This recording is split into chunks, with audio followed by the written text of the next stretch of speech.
ان دونوں جہاں کے بیچ میں ایک سہارا ہے ایک سانس کا، رک گئی تو یہ جہاں، نہ رکی تو وہ جہاں۔ یہ صرف ایک سانس کا سہارا ہے، صرف ایک سانس کا سہارا ہے۔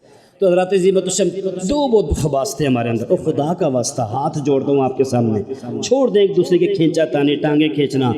یقین کریں ہمارے یونیورسٹیوں کے اندر، کالجز کے اندر وہ حالات ہیں، میں ہر ایک کالج یونیورسٹی کی بات نہیں کر رہا، میں اوورال بات کر رہا ہوں کہ صبح انسان مسلمان ہوتا ہے، شام کو کافر ہوتا ہے۔ آپ ایسے ہمیں کچھ دن پہلے بیٹھے ہوئے تھے، آپ یقین کریں کہ ایسی معلومات انسان حیران رہ جاتا ہے کہ جو امام الانبیاء نے فرمایا تھا نا، آخری وقت ایسا آئے گا کہ انسان صبح مسلمان ہوگا اور رات کو کافر ہوگا۔ یہ دور وہی چل رہا ہے۔ اپنے ساتھ والوں کو خیال رکھیں، جس کی کوئی ضرورت ہے تو خدا کا واسطہ اس کی ضرورت پوری کریں۔ اور میں آپ کے سامنے ہاتھ جوڑتا ہوں، ایک راشن کارڈ کے لیے، ایک آٹے کے تھیلے کے لیے، ایک اچھی جگہ سوسائٹی میں گھر بنانے کے لیے اپنے ایمان کا سودا آپ نہیں کرنا نا انشاءاللہ۔ ایمان بہت قیمتی چیز ہے، آپ اپنے ایمان کی فکر کریں۔ لوگ آپ کو لوٹ رہے ہیں، آپ کو پتہ نہیں چل رہا۔ خدا کا واسطہ ایک ہے کہ مال کا لوٹنا خیر ہے، مال لوٹ جاتے ہیں انسان ہے، لیکن خدا نہ خواستہ ایمان لوٹ گیا تو میں اور آپ کیا کریں؟ یہ فَأَنْسَاهُمْ أَنفُسَهُمْ میں یہ بھی ہے کہ انسان دوسروں کو تو کہے ایسا نہیں، خود اس پر عمل نہ کرے۔ یہ انسان امام الانبیاء نے فرمایا، معراج کی رات میں نے ایسے لوگوں کو بھی دیکھا کہ جن کی زبانوں کو کینچی سے کاٹا جا رہا تھا۔ میں نے فرمایا جبریل یہ کون لوگ ہیں؟ جبریل نے عرض کیا یہ وہ لوگ ہیں جو دوسروں کو تو نصیحت کرتے ہیں پر خود اس پر عمل نہیں کرتے۔ آج ہر بندہ حکومت چلانے کی بات کرتا ہے، ہر بندہ نظام کو ٹھیک کرنے کی بات کرتا ہے، ہر بندہ یہ کرتا ہے معاشرہ بہت گندہ ہے، معاشرہ بہت گندہ ہے۔ اور اس معاشرے کے اندر دو باتوں پر میں گفتگو کروں گا، پھر میں اپنی بات کو ختم کروں گا۔ پہلی بات یہ ہے کہ نماز کا چھوڑنا۔ ہمارے نوجوان چوکوں چوراہوں میں کھڑے ہیں، بازاروں میں کھڑے ہیں، یقین کریں۔ اور دوسری جو سب سے بڑی لعنت ہے وہ ہے گانا سننا، سب سے بڑی لعنت ہے۔ الغناء ينبت النفاق فی القلب کما ينبت الماء الزرع۔ فرمائیے جو گانے باجے ہیں، یہ ڈھول ڈمکے ہیں، یہ دل میں اس طرح منافقت کو پیدا کرتے ہیں کہ جس طرح پانی کھیتی کو اگاتا ہے۔ یہ ڈھول ڈمکے، یہ گانا، یہ باجا، یہ انسان کو کہیں کبھی نہیں چھوڑتا۔ ایسے میوزیکل ٹیون، ایسے میوزیکل فنکشن میں جانا، ایسے جناب اللہ بفر سسٹم لگا کر دوسروں کو جگانا اور یہ ثابت کرنا کہ یہ مسلمان کا گھر نہیں ہے۔ خدا کا واسطہ امام الانبیاء نے فرمایا مجھے گانے باجے توڑنے کے لیے بھیجا گیا ہے۔ جو گانے باجوں کے اظہار ہیں نا، ان کو مجھے توڑنے کے لیے زمہریر کہا گیا ہے، ان کو توڑنے کے لیے بھیجا گیا ہے۔ اور آج میں اور اپنا جمعہ پڑھ کے گھر جا کے دیکھیے گا کہ باجا ہمارے گھر میں تو نہیں ہے، کئی بانسری ہمارے گھر میں تو نہیں ہے، کئی ڈھول جناب ہمارے گھر میں تو نہیں ہے، کئی ایسے لوگوں کے ساتھ تو ہم نہیں بیٹھتے کہ جو گانے گانے والوں کو پسند کرتے ہیں، جو فیشن کو پسند کرتے ہیں۔ کس حسن پر ناز ہے، کس حسن پر مان ہے۔ اگر ایک دانہ منہ پر نکل آئے تو ساتھ بیٹھنے والا بھی ہماری طرف نظر نہیں کرتا۔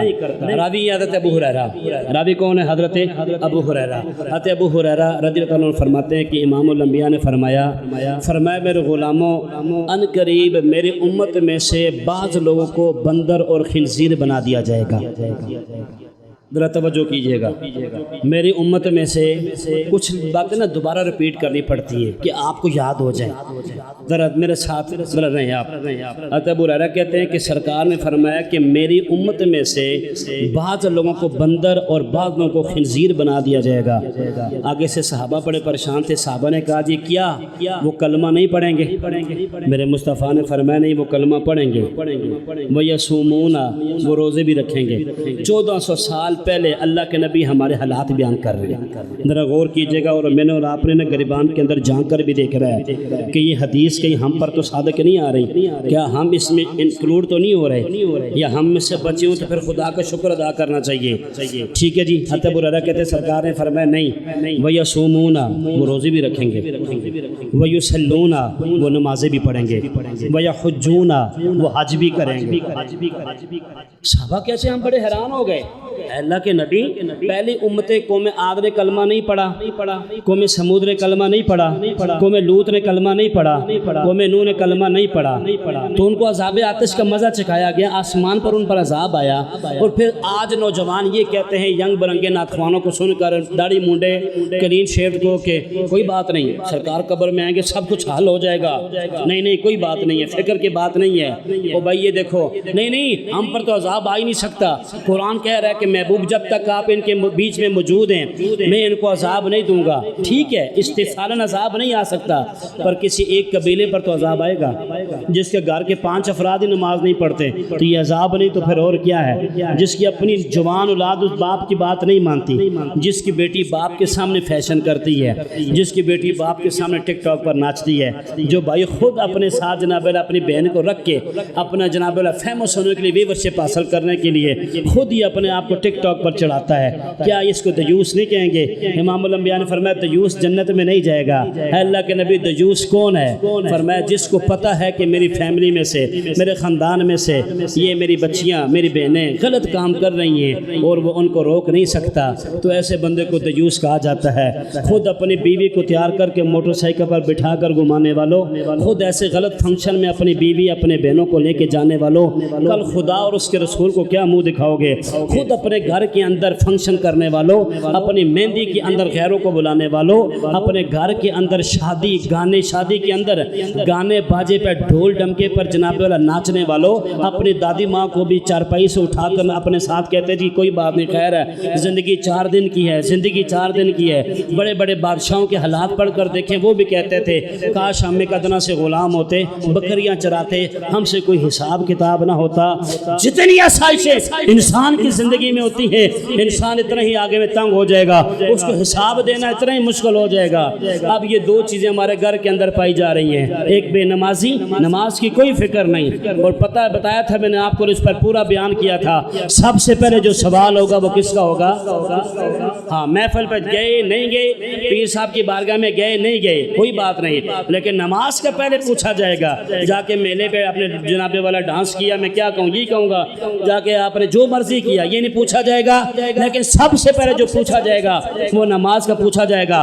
راوی ہیں ابو ہریرہ, آپ کہتے ہیں کہ اللہ کے نبی نے فرمایا صحابہ وَيَصُومُونَ وہ روزے بھی رکھیں گے, وَيُصَلُّونَ وہ نمازیں بھی پڑھیں گے, وَيَحَجُّونَ وہ حج بھی کریں گے.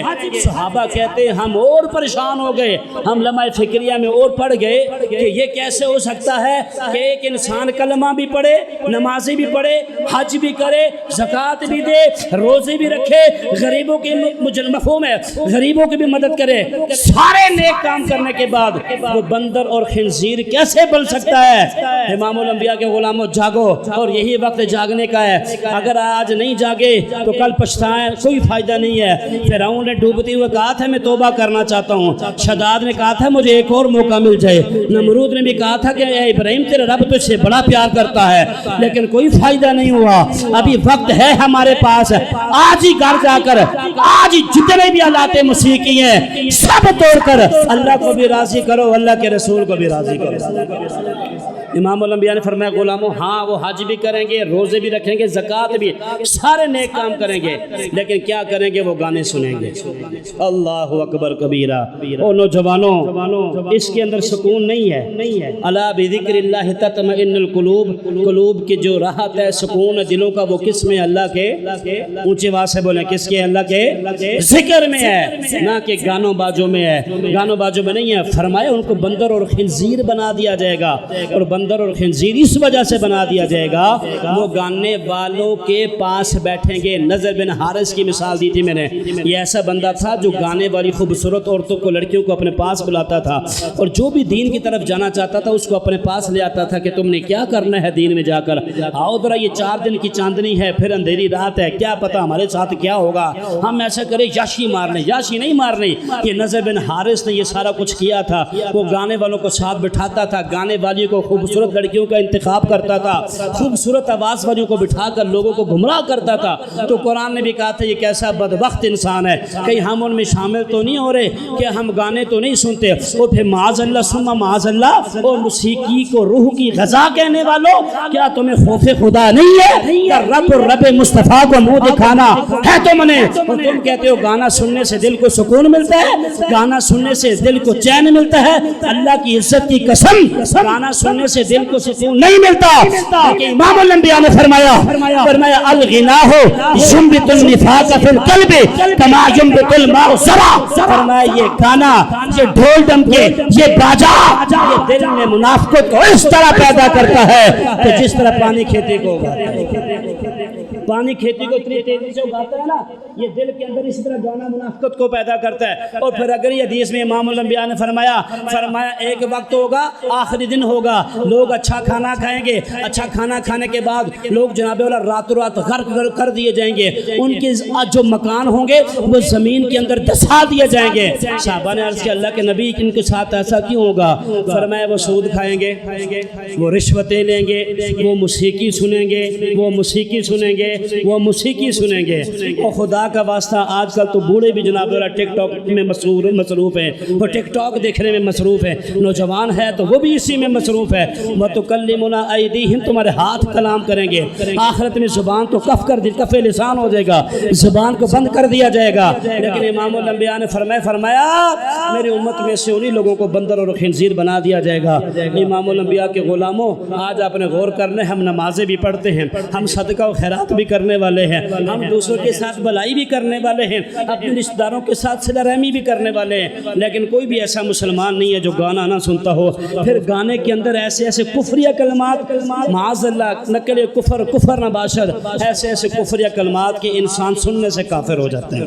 خدا کا واسطہ ہاتھ جوڑتا ہوں، ایسے بہت سارے گانے آپ کو مل جائیں گے جس میں جنت کا مذاق اڑایا گیا ہے، جس میں دوزخ کا مذاق اڑایا گیا ہے، جس میں حوروں کا مذاق اڑایا جا رہا ہے، جس میں اللہ رب العالمین کو معاذ اللہ کیا سے کیا کہا جا رہا ہے۔ کوئی فائدہ نہیں ہے، کوئی سکون اس میں نہیں ہے۔ انسان نے مرنا ہی ہے، ایک ہی سانس کا ہے، رک گئی تو یہ جہاں، وہ چل گئی تو یہ جہاں، رک گئی تو وہ جہاں۔ اس سے پہلے کہ خدا کا واسطہ اور نماز کے والے سے بھی عرض کرتا چلوں، آخری بات کیا کہ میں آپ جاؤں، محمد بن صابر نے بڑی خوبصورت بات کوٹ کی ہے، کئی دفعہ سنا چکا ہوں، پھر آخری بات کیا کہ میں اجازت چاہوں گا، ٹائم ختم ہونے والا ہے۔ فرماتے ایک حضرت موسیٰ علیہ السلام کے بارگاہ میں ایک شخص آیا اور اس نے آ کر عرض کیا آج نوجوانوں کو نماز پڑھنے کے لیے آؤ، ابھی تو میری عمر ہی کیا ہے، میرے ابو نماز پڑھ رہے ہیں، میرے بھائی نماز پڑھ رہے ہیں، بھائی تجھ سے بھی پوچھا جائے گا تو نے کتنی نماز پڑھی ہے، تو نے کیا کیا ہے، ہر کسی نے اپنا حساب دینا ہے، یہ بات یاد رکھنا۔ امام محمد بن زابی الکبائر کے اندر فرماتے موسیٰ علیہ السلام بیٹھے ہوئے تھے، ایک عورت جلدی میں آئی، اس نے کہا موسیٰ علیہ السلام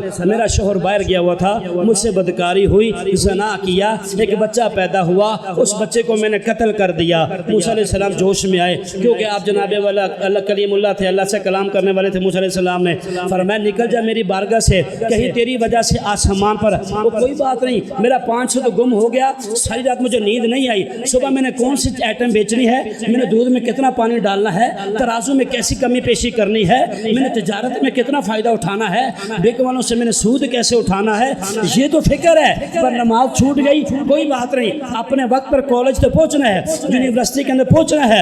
اور آج کل ماں باپ کہتے بیٹا سو جا، ابھی اسکول جانے کا ٹائم باقی ہے، اسکول کے وقت تو ماں باپ کو اٹھانا ضروری ہے، لیکن مسجد میں اٹھا کر بھیجنا نہیں بیٹا تو نے عشاء کی نماز پڑھنے نہیں جانا، فجر کی نماز پڑھنے نہیں جانا، کہ راستے میں تجھے کتا نہ کاٹ لے، کہیں تجھے اغوا کر کے لینا جائے۔ خدا کا واسطہ اگر آپ کو جنت کے دروازے پر روک دیا جائے گا کہ تو نے اپنی اولاد کی تربیت کیسے کی ہے، اور امام الانبیاء نے فرمایا غلاموں اپنی اولاد کی تربیت اچھی طرح کرو، ان کے بارے میں تم سے سوال ہوگا۔ حضرت موسیٰ علیہ السلام نے کہا عورت نکل جا میری بارگاہ سے، کہ اللہ رب العالمین کی عذاب، اللہ رب العالمین کا عذاب تیری وجہ سے مجھ پر بنا آ جائے۔ اتنے میں موسیٰ علیہ السلام نے اس عورت کو ایسے گھر سے باہر نکالا، جبریل آ گئے اور جبریل نے آ کر کہا کہ موسیٰ علیہ السلام آپ نے اس عورت کو اللہ کی رحمت سے مایوس کیوں کیا یا امید کیوں کیا؟ موسیٰ علیہ السلام نے کہا اس نے اتنے بڑا گناہ کیا ہے، شوہر کے ساتھ بے وفائی کی ہے، زنا کیا ہے، بدکاری کی ہے، بچے کو قتل کیا ہے، تین گناہ کیے ہیں، پھر بھی آپ کہتے ہیں کہ آپ نے اس کو اللہ کی رحمت سے دور کیوں کیا ہے؟ جب یہ بات کہی تو جبریل علیہ السلام نے فرمایا موسیٰ علیہ السلام میں ایک بات عرض کہوں، کیا ان تینوں سے بڑا بھی ایک گناہ آپ کو نہ بتا دوں؟ توجہ، خدا کا واسطہ کوئی پتہ نہیں، اگلے جمعے میں نہ ہوں، آپ نے کسی کو کی پتہ ہے، ایک سانس کا پتہ نہیں ہے۔ فرمایا کون سا اتنا بڑا گناہ ہے؟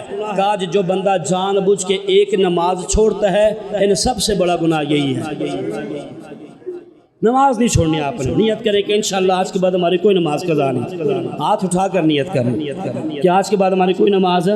اور امام فخر رازی نے تفسیر کبیر کے اندر لکھا، فرمایا سیم ایز اٹ از سے کیسا واقعہ اللہ کے نبی کے ساتھ بھی پیش آیا۔ اللہ کے نبی مسجد میں عصر کی نماز مسجد نبی میں پڑھا کر باہر آئے، سین میں بیٹھے تھے، ایک عورت آئی، اس کے سر میں مٹی تھے، بال بکھرے ہوئے تھے جیسے مجنون پاگل عورت ہوتی ہے۔ اللہ کے نبی نے فرمایا کیا ہوا؟ اس نے کہا جس طرح میرا شوہر باہر چلا گیا، میں نے بدکاری کی، میں شادی شدہ ہوں، میرے لیے کیا کیا شریعت کا حکم ہے. اللہ کے نبی نے فرمایا تمہیں زمین میں دسا کر وہ جناب والا پتھر مارے جائیں گے, سنسار کیا جائے گا. لیکن اللہ کے نبی نے فرمایا کہ آخر کیا ہوا؟ اب اس نے کہا تھا کہ مجھ سے بچہ ہوا, بچے کو قتل کر دیا, شور کی نافرمانی کی, اس کی سزا تو یہی ہے. اللہ کے نبی نے فرمایا جس پریشانی کے حالت میں تو میرے پاس آئی تھی نا, میں نے سمجھا کہیں تجھ سے عصر کی نماز قضا ہو گئی ہے. معمولی سمجھتے نا نماز کو, مذاق سمجھتے. بوس کے سامنے جی جی جی جی. ایک بادشاہ اپنے وزیر کو بھیجے کہ میرا فلاں کام کر کیا, اور وہ وزیر باقی سارے کام کر آئے. جو بادشاہ نے کہا وہ کام نہ کر کے آئے تو بادشاہ اس کا سر تن سے جدا نہیں کروا دے گا؟ ہمیں رب العالمین نے یہاں دنیا میں کیوں بھیجا؟ وما خلقت الجن والانس الا لیعبدون. اور آخر میں یہی کہوں گا ولا تکونوا کالذین نسوا اللہ. روزی کمائیں, شریعت اجازت دی ہے, حلال طریقے سے کمائیں. 1 کروڑ کمایا تو 1 کروڑ کا حساب دینا پڑے گا. جو اوپر سے کہتے ہیں نا, جو اوپر سے ہماری آمدن ہے, خدا کا واسطہ اس طرف نہ جائیں. کوئی بھی ایسا امیر شخص نہیں دیکھا کہ جس نے پیٹ بھر کے کھانا کھایا ہو, کوئی بھی ایسا غریب نہیں دیکھا کہ جس نے پیٹ بھر کے کھانا نہ کھایا ہو. ہر انسان کو اس کا مقدر مل جانا ہے. لیکن یہ نہ ہو کہ اللہ تمہیں بلا دے اور کل قیامت کے اندر میدان محشر میں بھی وہ خدا کا واسطہ ایسے ریل نہ بنایا کریں, ایسے ٹک ٹاک میں ویڈیو نہ بنایا کریں, دوسروں کا مذاق نہ اڑایا کریں. آخر بات ہے کہ نوجوانوں کے اندر یہ ذرا فیشن چل پڑا ہے. ایک بندے کو حکم ہوگا جنت کی طرف چلا جا, وہ بندہ جیسے ہی جنت کے قریب جائے گا آگے سے جنت کے دروازہ بند کر دیا جائے گا. وہ پھر آئے گا, پھر حکم ہوگا جنت کی طرف چلا جا, وہ جائے گا, پھر دروازہ بند کر دیا جائے گا. پھر حکم ہوگا, وہ جب تیسری مرتبہ کہے گا الہ العالمین یہ میرے ساتھ کیا ہو رہا ہے؟ فرمایا تو بھی تو میرے بندوں کے ساتھ ایسی مذاق کیا کرتا ہے, کسی کو تکلیف نہیں پہنچانی. اللہ پاک آپ کا آنا قبول منظور.